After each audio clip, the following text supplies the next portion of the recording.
Welcome to a day in the life video series from your therapy source with your host, Margaret Rice. Welcome. Today I have Heather joining us for our Day in the Life series. Happy to have you. Let's just start out. Tell us a little bit about yourself and what you do. So I'm a school-based occupational therapist. I work in a elementary public school. I work with children ages K through 5, and I'm currently travel between 2 different schools. Okay, and that's usually pretty hectic. How many kids do you have on your caseload in total? I have approximately 25.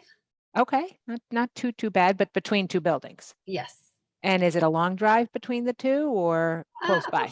about 15 minutes. Okay, so not horrible. And do you have space in either of the schools or are you mostly in the classrooms? I do have space in both of the schools. One of the schools I have an actual office. The other school, I'm on the stage and they've kind of made an office with these partitions. So it's a little hard because that second school with the pseudo office, gym can be going on at the same time when I'm seeing students. So that Makes it tricky. yeah. And have you always been in the schools as an OT? Yes, I have. I've worked in other part-time jobs. I've done home care. I've done residential schools, but I've, yes, always been in the schools. And what made you love school-based OT that Well, it's keeps you there? funny because when I was in grad school, as you know, there's a couple of clinical rotations, and one of them was in a TBI clinic, and one of them was supposed to be in a hospital because I thought that's absolutely what I want to do. And the hospital placement got canceled. So I kind of got stuck with the school based one reluctantly. And I ended up loving it. Just really, I, of course, loved the schedule, but I loved working with kids. And so when I graduated from grad school, I had, no, I want to work in the schools. So it all It was worked very out. similar for me too. I'm a PT, but I can remember saying, "Oh, I want to work in the hospital. I wanted to have a pager and I wanted to wear the lab coat." And then when I went and worked in schools, then that was it. I never Yeah. left. I loved it. It's just a totally different environment. So it's fun. So Oh, you said definitely. you work with pre-K through fifth or K through fifth? K through 5th. K through fifth. Okay. And what would you say? Do you work mostly one-on-one, small groups when you provide services? Small groups, uh, during COVID, it was mostly one-on-one, but now that things have settled down, it's back to small groups. And one question I have is, do you schedule, this is just everybody does things differently, so I'm just curious about it. Do you schedule kids on their IEPs? Does it say, one time a week for 30 minutes, or is it 3 times per month? So you have some flexibility. Is it 100 minutes per month? How do you write it on your IEP? It's done as a district. We all do it kind of 1 times 30, 2 times 30. Per week? Yes, per week. Okay. And do you have any time in your schedule for paperwork or evaluations, or is that all to be done on your own time? How do you juggle all of that? It is scheduled in now. I will say in years past, it maybe always hasn't been. So as a group, we've all related service, we've had to push for that a little more. There's a lot of extra stuff to do, so we need to Right. have that. So in. they do allow you to have time in there, which is great. That's a nice benefit. Now, do you work directly for the school or contract agency? I do work directly for the school. Direct. Okay. So another nice benefit that a lot of times is not the case. What would you say is the best thing that you like about your job? It's the kids and the relationship you form with the kids. I tell a quick story. At the end of this year, I went to, a student had a gift card for me, and the teacher said, "Will you go see him? He really wanted to make sure he saw you." So I said goodbye to him, and he said, "I'm so proud of you." And he gave me like 2 enormous hugs. Didn't want to let go. And I said, "Have a great summer." He says, "But I'm going to see you next year, right?" It's those connections. That's what I think makes it all worth it. Now, are you able to see the kids throughout all the years? Are you the only OT or is there another OT there? I'm the only OT at these 2 schools. I was gonna say it depends. In previous years, we've got moved around a lot, just randomly. There's 5 OTs in the district. Okay. So a lot of times they're all of a sudden, oh, you're getting moved to a new school. Thankfully, this year we have a new SPED director who has said, I like to keep people where they are. So I feel like things are gonna stay for the time being. It's nice to be able to build relationships with the staff in the school. Oh, Sometimes that makes it a definitely. little easier if you're in the same place for a while, because it can be hard as a related service provider to feel included when if you're getting moved around a lot. Oh, definitely. You know what? Even if you're working in the same town and you change schools, you might as well start a new job. It can be very difficult. Yeah, it can be hard for other educators and school staff to understand our role sometimes, Oh, definitely. understandably so. Yeah, and which I completely get. Certainly. What's one thing you wish was different about your job? You know, it's funny. I said this to someone recently. It's the physical buildings. You know, we work in really old buildings. You know, there's no heat in the winter all the time. You're really hot on the hot days. Things are falling apart. So I think if the physical buildings and even the having better spaces, if those are better, sometimes I feel like, oh, I could do a lot more. If you had a better environment to Yeah. provide the help in. Yeah, Yes. yeah. Since COVID, have you noticed any changes in the students that you're seeing, an increase in services needed, about the same, more I referrals? noticed last year, and here I thought last year would be easier than the real COVID year. I noticed an influx of evaluations from parents. So not much of a difference in students, but parents seem to be panicking more. That I got last year more evaluation requests from parents than I ever have in my whole career. Most of them not qualifying, but a lot of that worry about kids falling behind. And was it more for fine motor skills or emotional regulation, behavior, sensory, or kind It of all was, over? a lot of times really had nothing to do with OT. I'm sure parents will sometimes feel, oh, their handwriting is a little messy. It's got to be OT, and it isn't. So most of them are, oh, their handwriting's messy, and it's not really an OT issue. It's completely related to something else. Right, right. Now, do you work in terms of your goals for OT? Do you write your own goals? Or are you collaboratively writing goals with other educators in the building, or do you have standalone OT goals? Because No, I everybody just have kind of does it differently. standalone OT goals. Yeah.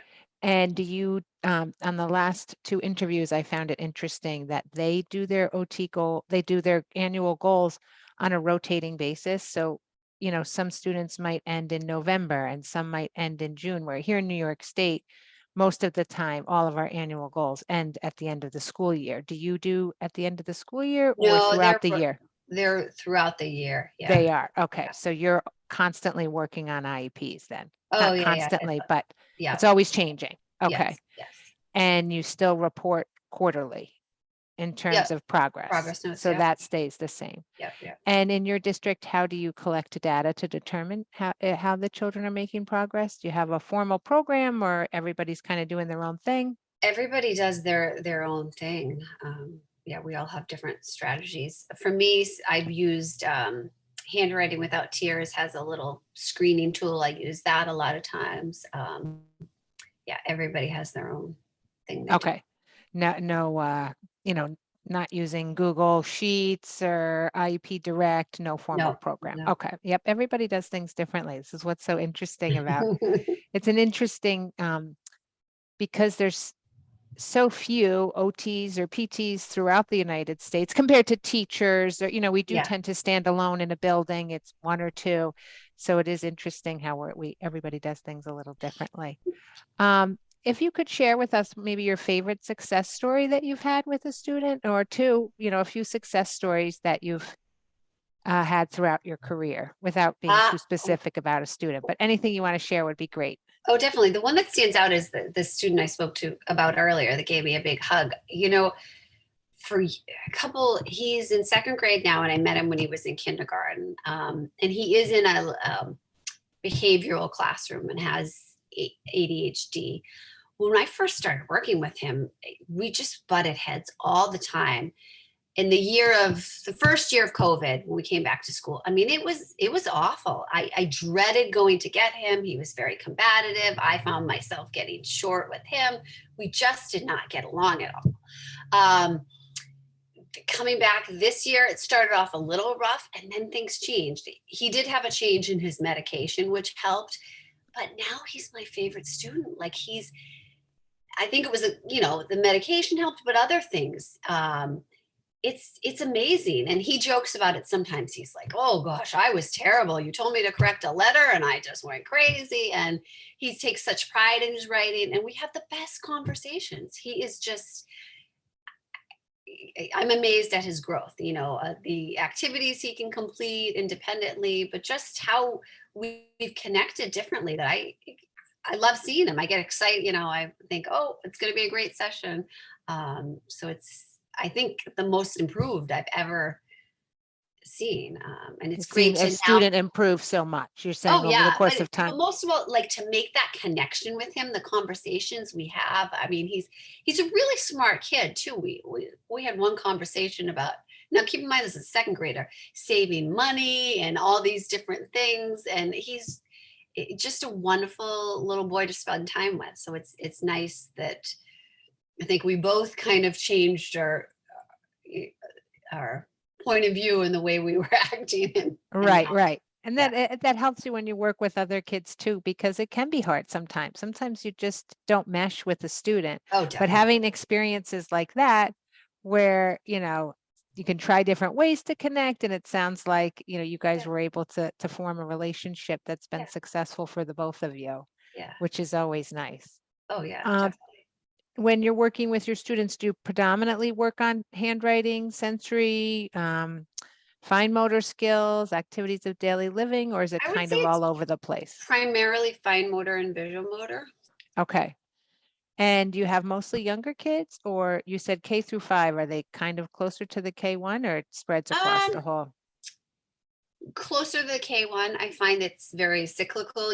Most of my kids, so last year I had a lot of fourth graders. When they got reevaluated, they all came off. But as that is happening, we have newer kindergartners coming in that end up qualifying. So I did have a couple of fifth graders last year, but they were all just consults. Okay. So as they get older, do you tend to move to a more consultative model rather than a direct? Yeah, and that's been the team of OTs. That's been the philosophy for most of us, not all of us, especially as they're getting to the middle school, because I find, sometimes kids are embarrassed, especially if it's an inclusion service. They are a little embarrassed about being singled out. So Find it works better on a consultative model if they continue to need yeah. services. But also we talk about as a team, kids that have had services for years, we look at, are we still going to see improvement? We, think about that. Right. Will there's still, will progress continue to be made, or does there need to be other things looked at, perhaps environmental modifications or different use of different tools, but you may not need direct services anymore, which is where a consultative model can really be extremely helpful with older students, so that those kids can be independent, like you said, and not feel singled out, or, they want to be big little kids. Do you find it hard to juggle everything that you have to do during the workday and then go home? Do you have to bring paperwork home with you, or are you able to accomplish all of that during the school day? I accomplished it during the school day. I might not get everything done, but I had to make a distinction long time ago, like home is home and work is work. Sometimes I have one work colleague that I'm closer to that, sometimes there'll be some phone calls later where we're venting, but right, in general, you're able to complete everything during the workday, which is great, because I think sometimes when some related service providers have crazy caseloads, and so it's almost impossible. Now, do you have time in your schedule to perform evaluations, or are they just as needed? How do you work around that? It depends. If you had asked me before last year, I'd say, oh, I always have time. It's built in. Last year, it was hard because it was every week there'd be one or two. So there were some weeks, and then there could be 3 IEP meetings. There were some weeks it was harder to keep up with them. So even though I have time built in, if one pops up in the middle of the year and then you get another one at the same time, it can get a little crazy. And do you think last year was because they were coming off of COVID, you were saying, or what made it different from this I school year? think so. Were you in person the whole time these past 2 years? Have you been in person? Last year we were all in person. The year before, they came back like around October. Most of Okay. them, it was a hybrid, probably the year before, starting in October. But staff was always, we were always in person. Okay. So even when you guys were hybrid, you had to be in the building to provide Yeah, remote services. yeah. Okay. And were they all remote? No one came in for direct services during when the kids were on remote learning, correct? Yeah, no one, well, no, we had the very beginning of, yeah, everybody was remote the very beginning of the year. And then when kids came back in October, most of them were there at least 3 days a week. I saw everybody in person with the exception of some parents. Parents still had the option if they wanted their kids to be remote. So I had, I think, 2 children that stayed remote the whole year. Okay. And how did you feel about remote versus in person? Do you appreciate in person more now, or did you I like do, both but options? I think both options have their pros and cons. Yeah, I mean, for one, I'm thinking of one particular student I had remote the whole year, and he was the only, it was just he and I. So sometimes you get to know a student on a deeper level. You're having more conversations, and you get, a little glimpse into their home life and everything. Right. So you get to see a different perspective. Oh, definitely. And is there anything at your school that you think you guys do that's maybe something unique or different than other schools do, or any programs you've tried that have been successful? Anything else you can share in that arena? Um, Trying to think. Uh, Or overall general strategies that you tend to have a lot of success with? Any um, sort of activities or anything? as a school or just as an OT? Either way, either way. Um, Nothing that comes to. The only thing I can think of is, I've been lucky. The group of teachers I work with are great. So it's been, teachers of the majority of teachers are very open, and when you give an idea to then implement it in class and everything. So, and very flexible, because we all have to be flexible, especially the past couple of years. So I think the majority of the people I work with are like that, and it makes it easier, especially when you're going to evaluate a kid, or uh, most teachers say just whenever. I know it's hard for you, so you Right, just right. do what you need to do. So I think that to me is one of the best things. Collaboration, Yeah. flexibility. Sounds like you have a great staff, supportive staff that you're working with, Oh, that definitely. everybody has the children, as the main goal. When you can be that flexible and work around that, that's great. Definitely. So it Yeah. does sound like that's a huge benefit. So before we wrap up, anything else you want to share? One more question. What made you become an OT? Well, oddly enough, this is a second career for me. When I was my undergraduate degree, it was in film and television. So I actually worked in LA in the film and television industry for some years, and it just wasn't as meaningful. And my mom, who was a nurse, she was the one that suggested OT, and she said, "Have you ever thought of that?" And the more I looked into it, I thought, well, that sounds interesting. So I applied. I went to grad school. It was an entry level master's for OT, and I love it. I love helping people. I mean, I sometimes miss some of the perks of working in Right, LA, right. but I feel like also having a different career before this has taught me a lot, especially about dealing with difficult people and difficult situations. So yeah, I really I love what I do. I love working with kids. So I'm glad I made the change. Yeah, that's interesting. That's a big change too. Yeah. But I've met, when I went to grad school, there were other people that had made really big changes. But I think it's funny enough. he's now retired, but I used to work with a teacher who had previously been a police officer, and then he became a special ed teacher. Yeah. So When I think went to PT school, it was the same thing. It was entry level PT. And I remember we had an investment banker, we had a professional dancer, it was people, all different Yeah. careers that they came from. And it really does bring a whole new perspective. It's actually kind of great, when Oh, you can definitely, see from a definitely. different Yeah. lens. So very cool. Do you ever use your film and media and couple it with OT at all? I haven't. Well, I guess during COVID you did. You had no Oh choice. yeah, that a little bit, but yeah, no. More so when it comes to dealing with difficult people, because let me tell you, working in LA, you deal with a lot of difficult people, and you just have to smile and nod your head and Right. So Yes. that I would say Being has a helped team me with player. dealing with parents because or difficult coworkers where you just Right, have to right. take it all in and smile and Yep, yep. Because everybody comes to the table with a different perspective. oh, So you're definitely. right. Yep, you just have to listen and smile, like you said. That's always the best choice. Otherwise, it might not go as well. Very true. Anything else you would want to share before we wrap up? I will say, I really love your website. I do use it a Oh, lot. thank you. Thank you. Constantly. That's And it great. was introduced to me when my first year in this district, one of the other OTs used it. And I use it a lot. And I, print things out and laminate it. So I do get a lot of resources when I'm Oh, kind of excellent. in a rut, like, what am I going to do? Yeah. Oh, excellent. That's what we hope for. I thought this would be fun just to see. Like I said, everybody, we all provided a little differently. So I think it's going to be really cool. What state are you in? Massachusetts. Massachusetts. Okay, Yeah. great. So far I've talked to someone from Kentucky and someone from Wisconsin, and I'm here in New York. So everybody does things a little Interesting. differently. Oh, So yeah, it'll be I think it'll interesting. be cool to see Yeah. them all together. Yeah. Okay.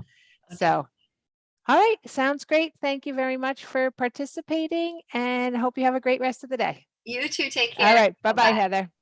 Thank you for joining your therapy source for this Day in the Life series hosted by Margaret Rice. Visit yourtherapysource.com for more information to help students succeed.